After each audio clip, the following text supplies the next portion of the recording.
Sorry, I have to make myself look pretty for the camera. That's gonna. Should I keep it?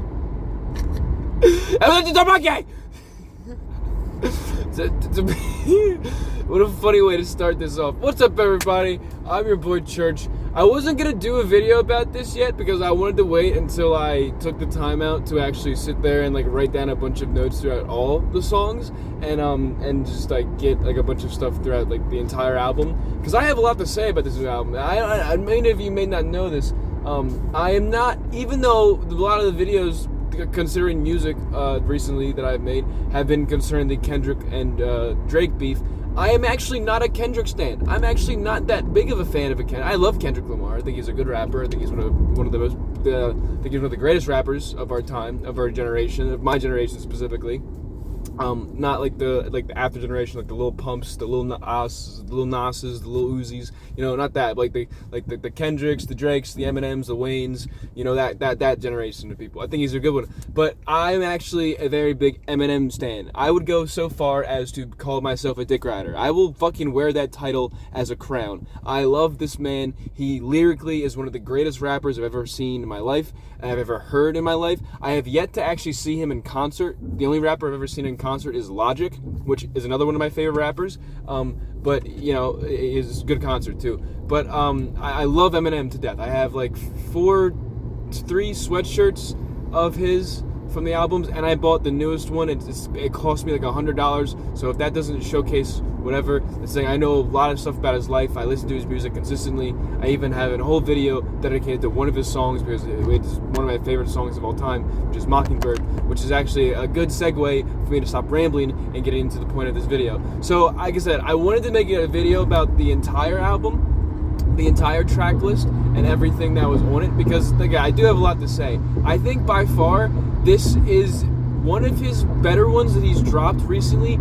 I'm a big fan of Revival. I know that's, even as an Eminem stan, that's like a point of contingency. I'm gonna get thrown in the gulag for saying that, maybe. But I'll fucking stand by it. I will die on that hill. Revival to me was a very great album. Was it a little bit political? Yeah, but that was like 4 out of like I think 20 songs, probably less or more than that. I don't know the number off the top of my head, but that it wasn't that much. And then you had like songs like River, a part of it, which River is fantastic and it has nothing to do with politics. It's about something completely different, very emotional songs. And I love me some wholesome Eminem, which is why I'm talking about this one right now. So there's a song near the end of the track list called Temporary. It has Skylar Grey in it, and Skylar Grey is very good with the vocals. They've worked before. They actually worked on a song on Revival that I really like, Nowhere Fast. The extended version is way better than the actual version, but Nowhere Fast was a fantastic song as well, and everything. That was Skylar Grey, right? No, that was not Skylar Grey. That was the other girl. Give me a second. Nowhere Fast by Eminem. We're really supposed to be here right now. Stop. I'm not even supposed to be here right now. Okay, hold on. Revival by Eminem. Okay, so after some research, Epsilon helped me do it. I had to go on my little computer and yell at things. It was actually called Tragic Ending, which is a good song. Nowhere Fast is good too, but that has Kelani in it. I think is how you pronounce her name. Not Skylar Grey. Skylar Grey is on Tragic Ending, which again is a very good song. It's a wholesome one, like I said. I love me some wholesome Eminem. So she's good on the vocals. She's very fantastic, and even on this one, she fucking kills the chorus. She literally makes the. When I first heard this song, I wanted to cry. Okay, I was in the middle of work, and you have to understand, I waited for this album for like, I think 2 weeks. I was really hyped up for it. I kept talking about it coming out. I was waiting for it, and since I work overnight, I literally I'm like waiting till like midnight, and it hits 12 o'clock. And then I got an email saying I could download my digital album because I bought the digital version, so I got an extra bonus track. The bonus track is kind of ass, by the way. M's part's really good, but 2 Chainz doesn't hit on that. I'm gonna be honest. 2 Chainz is on the song. I forget exactly what it's called, but 2 Chainz doesn't hit on that. It's not very good, his part. But M is always great. M's thing is always great. So you have to understand, I'm going to this entire album, and for those who have listened to it, you know what like the first like the first 13 songs are like, you know, like it's Slim Shady. It's not Marshall Mathers. It's not Eminem. It's fucking Slim Shady. It's going hard. He starts talking about fucking quadriplegic people being stupid, fuck deaf people. He starts talking about a bunch of transgender people. He brings up Caitlyn Jenner, I think about 20 times. He has a whole song about making fun. I gotta slow down, there's a cop over there, I'm gonna pull over. No, I'm not, never mind. There's two of them, they didn't see me. They're talking, eating donuts, cool.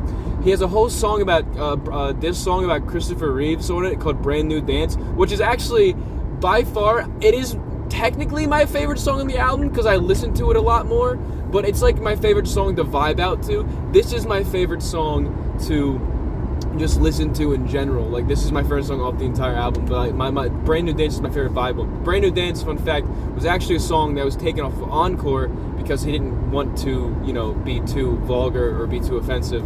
Then he puts it on this one in 2024, which is cool because Chris Reeves is dead and dead. But I have gone this entire like 4 or 5 minutes and I have not even said the name of the song. The song is named Temporary, and it has Skylar Grey in it, and it has Eminem, obviously. And Eminem doesn't even really rap a lot in it, but when he does, it's a very emotional, it's very given, and it's very sentimental. So, as always, you go through this entire album, not as always, you go through this entire album, you hear him yell some shit about P. Diddy, you know, you hear him, like, Fuel was really good with it.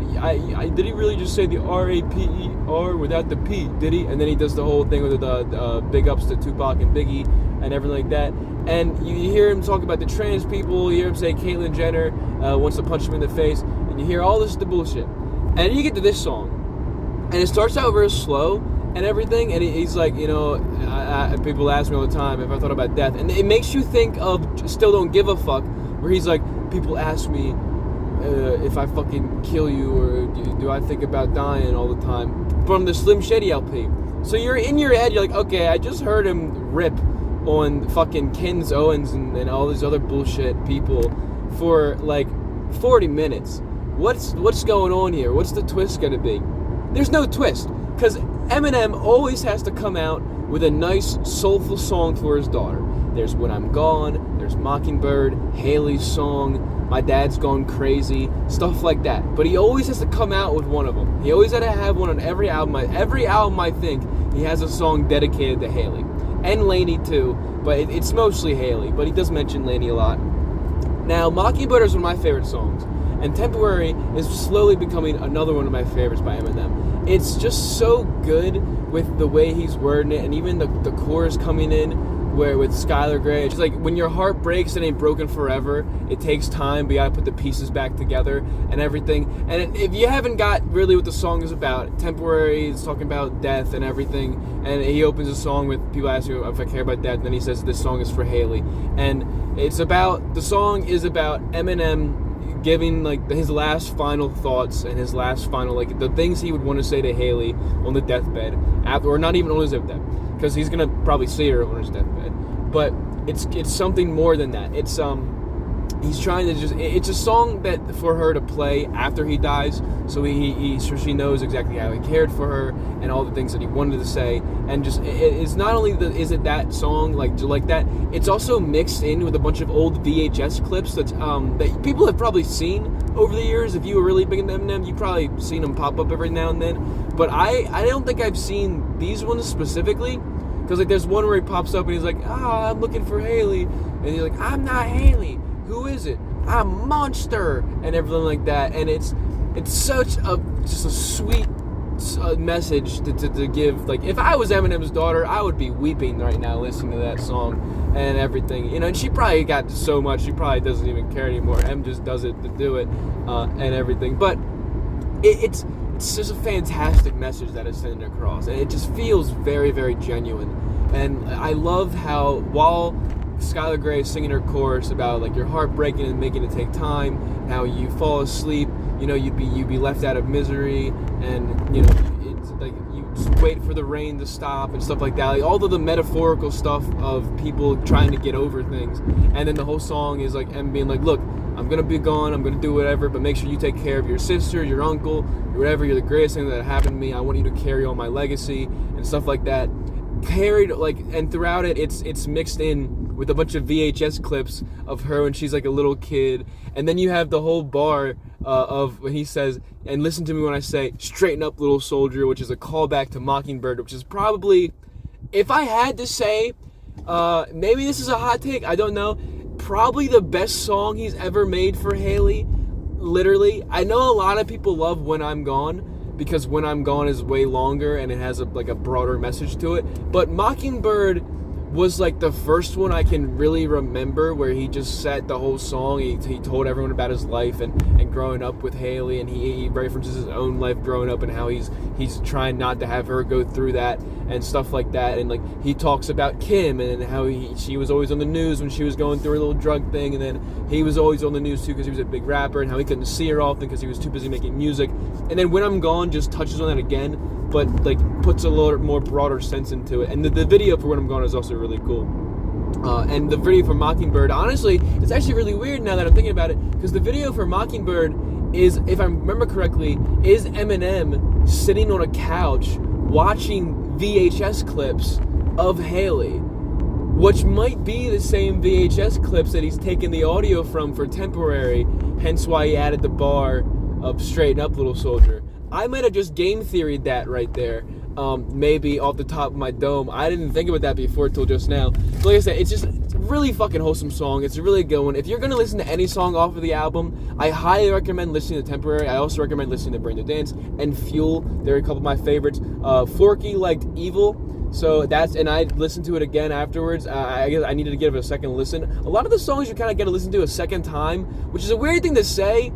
But you like, once you get the first contact, you're just listening for Slim and hearing him go off on people. But you give him a second chance, and they're like really good. Like Evil became slowly one of my the top 5 on the album for me after Forky said that they liked it. So I gave it another shot. It is really good as well. So yeah, I'd recommend listening to those ones, but I highly recommend listening to Temporary. And if you want to listen to another wholesome one, he has one at the very end called Somebody Save Me, where it's the same thing again, but this is more him taking responsibility for a lot of stuff. Like he mentions that he wasn't there for her birthday parties, he wasn't there when she started her podcast, he wasn't there like for a lot of stuff when she was growing up because he was too busy with his music. So he's like trying to like take more responsibility and be like, man, I was a shitty ass fucking father, which he already did on Revival again when he made Bad Husband. And Bad Husband is, again, one of my favorite songs off of Revival.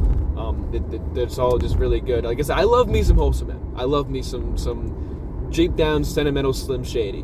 Even though, okay, I keep mixing the names because every name works for him, whatever. But this isn't Slim speaking. This is clearly Marshall. This is not Eminem. This is not Slim. This is Marshall speaking to his daughter and making her a message. And I like how he puts it publicly to us, because he could just send her the song and have her listen to it.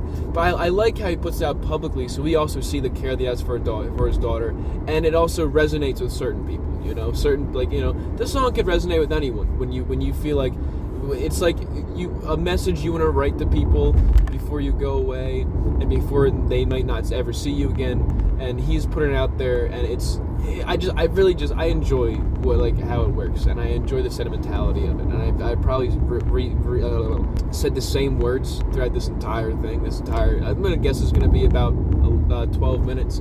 I probably said the same words over and over again, like I usually do. But I hope my point got across in general. But yeah, it's a very good song. I highly recommend Temporary, and I highly recommend going to hit Somebody Save Me as well. Fuel, Brand New Dance, Evil, all of those. Very good. The album is very good. I expect an actual video doing a detail about the entirety of the album. It is something I really want to do. His music has always been a very big inspiration to me. It's always been some of my favorites to listen to. I listen to him all the goddamn time. I know all of his albums. I know like most of his songs. And I think he's my top artist ever. I have to say, he's literally my number one. He's been number one since I was a kid. Ever since my dad showed him to me in the car.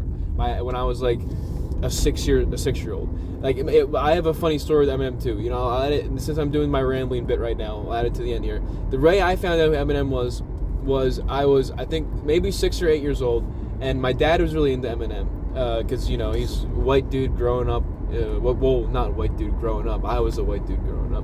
But white guy, you know, grew up in the 90s, 80s, 90s, when Eminem first got big and he first got signed with Dr. Dre because he was wearing them orange pants on stage and everything. And then, you know, growing up with the Slim Shady LP and then Curtain Call and stuff like that. And then, you know, showcasing it to your kids. You know, he was big in Eminem, obviously, as a lot of people were back in the day. And then he showed him to us. But when he showed him to us, I'm pretty sure it's Encore where Mockingbird is on. When he showed him to us, the first song that he showed to us was Mockingbird. By the time he showed us Mockingbird, Recovery had came out, so me and my brother started listening to Eminem by ourselves, and we were listening to Recovery, and our favorite song off of Recovery was Not Afraid, because it's a fucking banger. To this day, it's a fucking banger. I don't know who you are. That song is absolute banger. This is the funny part of the story. So we were like 6 or 8 years old. We were listening to Eminem, and you know he's vulgar. He's not really made for kids. There's literally a parental advisory warning in most of his albums and everything. So my mom found out we were listening to him, and then my they're divorced, by the way, and then my dad had showed him to us, and she banned us from listening to Eminem. Like, she literally fooled out. It was literally like some stuff he references in his songs where like parents would ban kids from listening to him, and he wasn't made for kids or whatever, but they would do it anyway. He even has a line in Houdini where like, how many kids still want to act like me?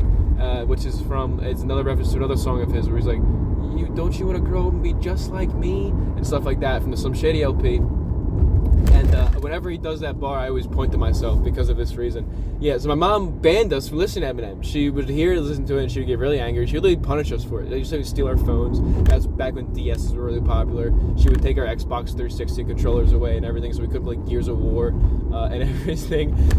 This is a long rambling session. Like I said, no one should be here. You should just pay attention to the first part. Blah blah blah, whatever. But yeah, so she would ban us from him, which then made us want to listen to him more. So when we see our dad on the weekend, we'd always have him play Eminem, and we would fucking bump up and bump to it and jam to it, and I'd learn the lyrics and everything. So I've always had a love for Eminem since I was a kid, and that's why I've loved listening to all of his albums and then doing whatever. I don't even know how I got on this point again with my rambling thing, but again, if you're gonna listen to any song of the album, I highly recommend listening to Temporary. I don't know how I made a 20-minute video off of a 3-minute song that I didn't even really talk much about the song. I don't think I talked more about other stuff.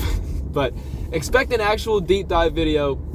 That's how I did it. Yeah, expect an actual deep dive. Expect an actual full-length video on the album soon. Because like I said, his stuff has given me a lot of inspiration in the past and has just like helped me do some stuff, and it's just always been really good music to listen to, and I kind of want to give back to that a little bit by giving my interpretation of the album and the things that I thought about it. Because like I said, this one is a lot better than the ones he put in recent years. I'd say it's better than Revival. I'd say it's better than Music to Be Murdered By.